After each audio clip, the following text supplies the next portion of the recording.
Hello friends, welcome to our YouTube channel let's learn from home. This is Niranjan Tiwari. So friends, हम बात कर रहे थे MPA 13 की, जो कि इग्नू के master of public administration course का है। सार्वजनिक प्रणाली प्रबंधन, पब्लिक सिस्टम मैनेजमेंट को हम देख रहे थे। ये हमारा थर्ड चैप्टर है, थर्ड चैप्टर का थर्ड लेक्चर।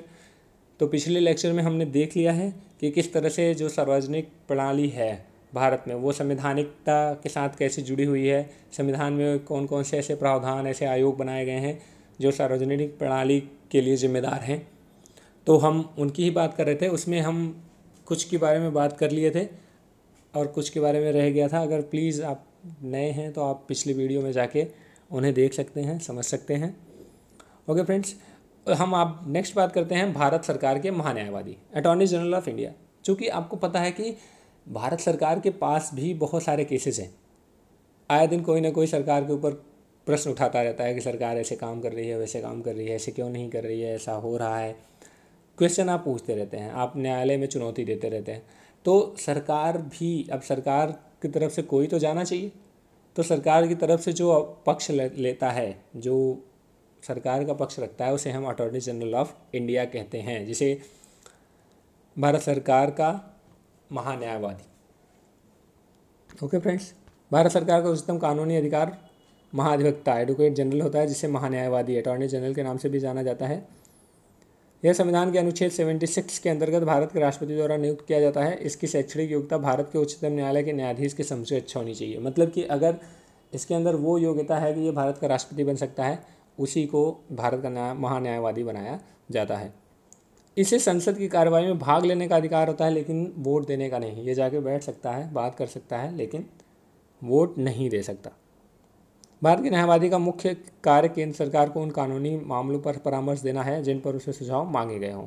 वे ऐसे अन्य कार्य भी कर सकते हैं जो भारत के राष्ट्रपति द्वारा समय समय पर उन्हें सौंपे जाते हैं। जैसे उसे भारत के समक्ष न्यायालय और जांच आयोग में दर्शक के रूप में उपस्थित होने का अधिकार है। वो किसी भी न्यायालय में कभी भी जाके उपस्थित हो सकता है। उसे कानून बनाने में संसद की शक्ति का सुझाव देना कि आप कोई भी काम ऐसा, मतलब जनरली कानून बनाया जाता है तो पता नहीं होता ना कि ये संवैधानिक है या नहीं। तो महान्यायवादी बिल्कुल उन्हें सजेस्ट कर सकता है कि ये संवैधानिक है या नहीं है।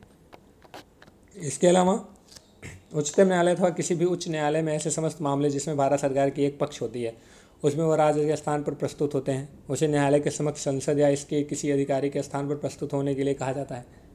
बिल्कुल जो मैंने अभी स्टार्टिंग में बताई थी। अध्यक्ष उनसे कानूनी और संवैधानिक महत्व के मामले पर मशविरा कर सकते हैं। ऐसे मामले जिसमें राष्ट्रपति ने उच्चतम न्यायालय से सलाह मांगी हो, वहाँ पे भारत सरकार का दृष्टिकोण रखने के लिए उपस्थित होते हैं। तो ये समझ में आ गया। नेक्स्ट है अनुसूचित जाति के लिए राष्ट्रीय आयोग। अनुसूचित जाति के लिए राष्ट्रीय आयोग अनुच्छेद 338 में दिया हुआ है। आई थिंक 338 में दिया हुआ है। संविधान के अनुच्छेद 338 में अंतर्गत अनुसूचित जाति और अनुसूचित जनजाति के आयोग को गठित किया गया है, जिसे 1990 में राष्ट्रीय अनुसूचित जाति और जनजाति आयोग में बदल दिया गया था। 2003 में 89वें 89th जो कॉन्स्टिट्यूशनल अमेंडमेंट था, संविधान संशोधन था, उसमें अनुसूचित जाति और अनुसूचित जनजाति के लिए अलग अलग आयोग बना दिया गया। और आर्टिकल 338 के अंतर्गत राष्ट्रीय अनुसूचित जाति आयोग एक बहुसदस्यीय आयोग है, जिसका गठन राष्ट्रपति द्वारा किया जाता है। यह आयोग अनुसूचित जाति को संवैधानिक सुरक्षा प्रदान करने के लिए या उनकी जो संवैधानिक या संबंधित मामले हैं उसकी देखरेख के लिए, सामाजिक आर्थिक विकास के लिए उनकी सिफारिशें करता है। इसमें बहुत कुछ नहीं है। उसके अलावा अनुसूचित जाति के लिए राष्ट्रीय आयोग सेम वही है, ये काम अनुसूचित जाति के लिए करते हैं, आर्टिकल 338A। ओके फ्रेंड्स, इसमें बहुत कुछ नहीं है, आप प्लीज़ पढ़ लीजिएगा। ये भी राष्ट्रपति द्वारा ही गठित किया जाता है, वगैरह वगैरह। उसके बाद आता है आधिकारिक भाषा आयोग, ऑफिशियल लैंग्वेज कमीशन। ये होता है, ये भारत के अनुच्छेद 344 में इसका प्रावधान किया गया है। इसको भी राष्ट्रपति ही नियुक्त करता है या गठन करता है। इसका 5 से 10 साल के लिए गठित किया जाता है। इनका जो मामला होता है, इसमें देखिए एक इम्पॉर्टेंट चीज़ ये है कि इस आयोग में अध्यक्ष के अतिरिक्त 8वीं अनुसूची में सम्मिलित भाषाओं के प्रतिनिधि शामिल होते हैं। भारत के राष्ट्रपति द्वारा अध्यक्ष और सदस्यों की नियुक्ति की जाती है। इनका कार्य क्या होता है? कार्य है संघ के समस्त कुछ आधिकारिक राज्यों में अंग्रेजी भाषा पर प्रतिबंध के संबंध पर ये सलाह देते हैं या कार्य करते हैं। अन्य किसी मामले जो राष्ट्रपति द्वारा आयोग को भेजा गया है संघ की आधिकारिक भाषा के संबंध में, और संघ और राज्य के बीच एक राज्य और दूसरे राज्य के मध्य इसका प्रयोग करना, संघ के एक या अधिक विशेष कार्य के लिए अंकों के प्रकार पर, सारी चीज़ें मतलब कैसे काम करेगा, क्या होगा, ये सारी चीज़ें इनके हाथ में होती हैं। उसके बाद होता है भाषाई अल्पसंख्यकों के लिए विशेष अधिकार या विशेष अधिकारी। देखिए फ्रेंड्स, ये इम्पॉर्टेंट है। संविधान अनुच्छेद 350वीं के अंतर्गत, अनुच्छेद मतलब आर्टिकल 350 के अंतर्गत 1956 में से शामिल किया गया था। इसका मतलब था कि भारत के राष्ट्रपति द्वारा भाषाई अल्पसंख्यकों के लिए एक विशेष अधिकारी की नियुक्ति करता है। अल्पसंख्यक जो भाषाएं हैं उनकी सुरक्षा के लिए, उनके विकास के लिए, या वो अपनी बोलियों को संरक्षित कर सकें उसकी देखभाल के लिए एक ये अधिकारी होता है जो अपनी रिपोर्ट राष्ट्रपति को समय समय पर देता रहता है। उसके बाद है प्रशासनिक न्यायाधिकरण। फ्रेंड्स, प्रशासनिक न्यायाधिकरण का मतलब क्या है? 1976 में आर्टिकल 323 ए के अंतर्गत एक ऐसे ट्रिब्यूनल की बात की गई थी जो, चूँकि आपको पता है कि भारत में इतने सारे प्रशासनिक अधिकारी हैं, प्रशासनिक मामले हैं, अगर उनमें कोई मतभेद होता है, किसी तरह का डिस्प्यूट होता है, तो उसे सॉल्व करने के लिए आप बार बार न्यायालय नहीं जा सकते, क्योंकि न्यायालय के पास वैसे ही इतने अतिरिक्त बोझ हैं। तो उसके लिए एक अधिकरण की व्यवस्था की गई थी कि एक अधिकरण बनाया जाए जो इस तरह के प्रशासनिक मामलों की देखभाल करेगा। 1985 में इस तरह का पहला केंद्रीय प्रशासनिक न्यायाधिकरण का गठन किया गया था। इसका कार्य केंद्रीय एवं अखिल भारतीय कर्मचारियों से संबंधित नियुक्ति और सेवा शर्तों से संबंधित मामलों की जांच पड़ताल करना था। ठीक है, अब इसमें कौन कौन सी सेवाएं आती थी? जिसमें भारतीय प्रशासनिक सेवा, पुलिस सेवा, भारतीय वन सेवा, जो यूनियन सर्विस हैं वो आती थी, जो अखिल भारतीय सर्विसेज हैं। इन सेवाओं के लिए राष्ट्रीय स्तर पर अधिकारी को नियुक्त होती है। इसके लिए एक समान योग्यता, ये वही सारी चीज़ें हैं जो मैंने अभी आपसे बात की थी।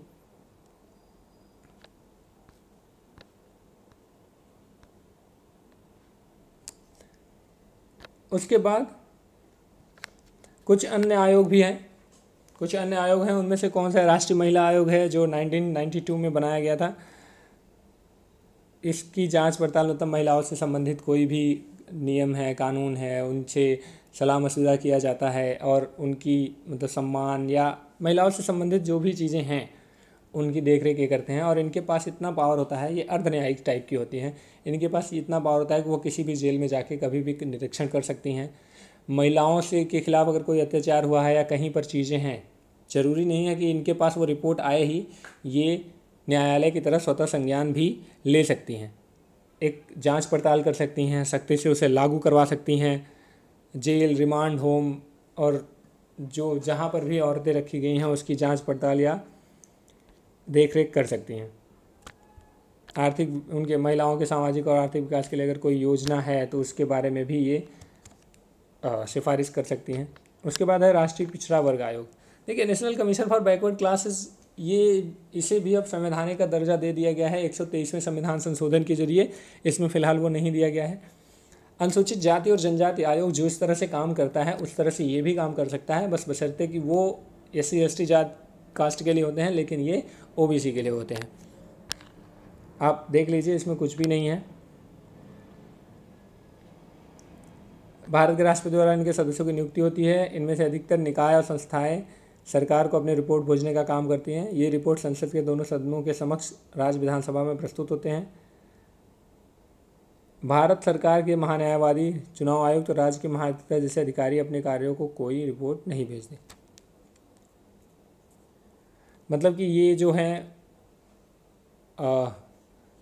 बाकी सब रिपोर्ट अपने राष्ट्रपति को भेजते हैं, लेकिन ये ऐसा नहीं होता, ये सरकार को भेजते हैं। लेकिन ये पहले था, हालांकि अब वो संवैधानिक दर्जा हो गया है तो वो भी अपनी रिपोर्ट सरकार, राष्ट्रपति और संबंधित राज्यपाल को ही भेजते हैं। उसके बाद लास्ट थर्ड है राष्ट्रीय मानवाधिकार आयोग और राज्य मानवाधिकार आयोग। जिस तरह से राष्ट्रीय महिला आयोग है उसी तरह से राष्ट्रीय मानवाधिकार आयोग है, जिनके जो अध्यक्ष होते हैं वो सर्वोच्च न्यायालय के मुख्य न्यायाधीश हो सकते हैं, रिटायर्ड, वो उनका अध्यक्ष बनाया जाता है। और इनका मतलब भी वही है कि सम्मानपूर्व व्यक्तिगत जीवन जो है वो व्यतीत करे कोई व्यक्ति, और उसके लिए ये फाइट करते हैं या उसके लिए सजेशंस भी देते हैं। और ये 1993 में वियना में मानवाधिकार पर आयोजित विश्व सम्मेलन में इसकी पुष्टि की गई थी कि सभी राज्यों के कार्य में अपनी राजनीतिक, आर्थिक और सांस्कृतिक व्यवस्था की चिंता किए बिना मानवाधिकार और मूलभूत स्वतंत्रता की सुरक्षा करें और उन्हें सहयोग प्रदान करें। तो 1993 में मानवाधिकार सुरक्षा अधिनियम पास किया गया था और एक स्वायत्त संस्था का गठन कर दिया गया। ये भी सेमी जुडिशियल होता है, क्योंकि ये भी किसी भी जगह पे जांच पड़ताल कर सकते हैं, किसी को दंड दे सकते हैं, वो भी अर्थदंड होता है, और कहीं पर भी स्वतः निर्णय ले सकते हैं किसी शिकायत वगैरह पे। और क्या क्या कर सकते हैं ये एक देख सकते हैं आप। मानवाधिकार के अंतर्गत काम कर रहे गैर सरकारी संगठन की कोशिश को सहयोग देना, मानवाधिकार के हनन और उसके लिए भटकाना, किस प्रकार की ये जांच करते हैं। उसके बाद आतंकवाद सहित उन कारणों की समीक्षा करना जिस कारण से मानवाधिकार का उपयोग करने की स्वतंत्रता में बाधा पहुंची है। इसीलिए जनरली होता नहीं कि अगर आप देखो कि किसी भी टेररिस्ट को या किसी व्यक्ति को अगर वो गलत भी किया है, अगर किसी को पीटा जाता है या कोई सज़ा दी जाती है, तो जनरली मानवाधिकार आयोग आ जाता है सामने कि आपने उसके साथ ऐसा क्यों किया, डिस्पाइट ऑफ कि वो कानूनी रूप तौर पे वो गुनहगार था, लेकिन फिर भी आप ये बात करते हैं कि नहीं, उसकी भी एक डिग्निटी होती है वगैरह वगैरह।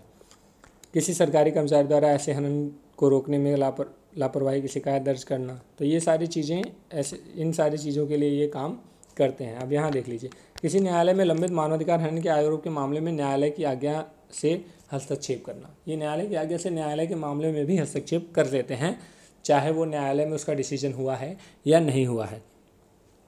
ओके, तो ये सारी चीज़ें हैं फ्रेंड्स, ये चैप्टर यहीं समाप्त होता है। इसमें आपने देखा कि सार्वजनिक प्रणाली या पब्लिक सिस्टम किस तरह से काम करता है, उसके लिए कौन कौन से आयोग या कौन कौन सी संस्थाएं जिम्मेदार होती हैं, भारत के संविधान में उनके लिए क्या क्या मूलभूत सुविधाएं की गई हैं, इस चैप्टर में हमने ये देखा। अगर क्वेश्चन आएगा तो सिंपल यही आएगा कि भारत में सार्वजनिक प्रणाली से संबंधित कौन कौन से आयोग हैं, या किसी आयोग के बारे में एक्सप्लेन करने के लिए बोल देगा, शॉर्ट नोट्स लिखने के लिए बोल देगा, या सीधे से यही बोलेगा कि भारत के संविधान में सार्वजनिक प्रणाली को सुदृढ़ और उसको विस्तृत बनाने में किन किन चीज़ों का योगदान है। तो इसमें आप प्रस्तावना से लेके सशक्त केंद्र से लेके संवैधानिक प्रणाली संसदीय प्रणाली से लेके जो तमाम चीज़ें दी गई हैं जिस पे हमने बात की, आप उसके बारे में लिख सकते हैं। सो फ्रेंड्स, आई होप कि आपको ये वीडियो पसंद आया होगा। अगर पसंद आया है तो आप लाइक, कमेंट एंड सब्सक्राइब करें, शेयर करें। और हमारे चैनल पे इग्नू के और भी सब्जेक्ट्स या कोर्सेज चल रहे हैं, जैसे कि पॉलिटिकल साइंस है मास्टर्स का, उसके अलावा हिस्ट्री है, तो आप अपने फ्रेंड्स को रिकमेंड कर सकते हैं, देख सकते हैं। Thank you so much, keep watching.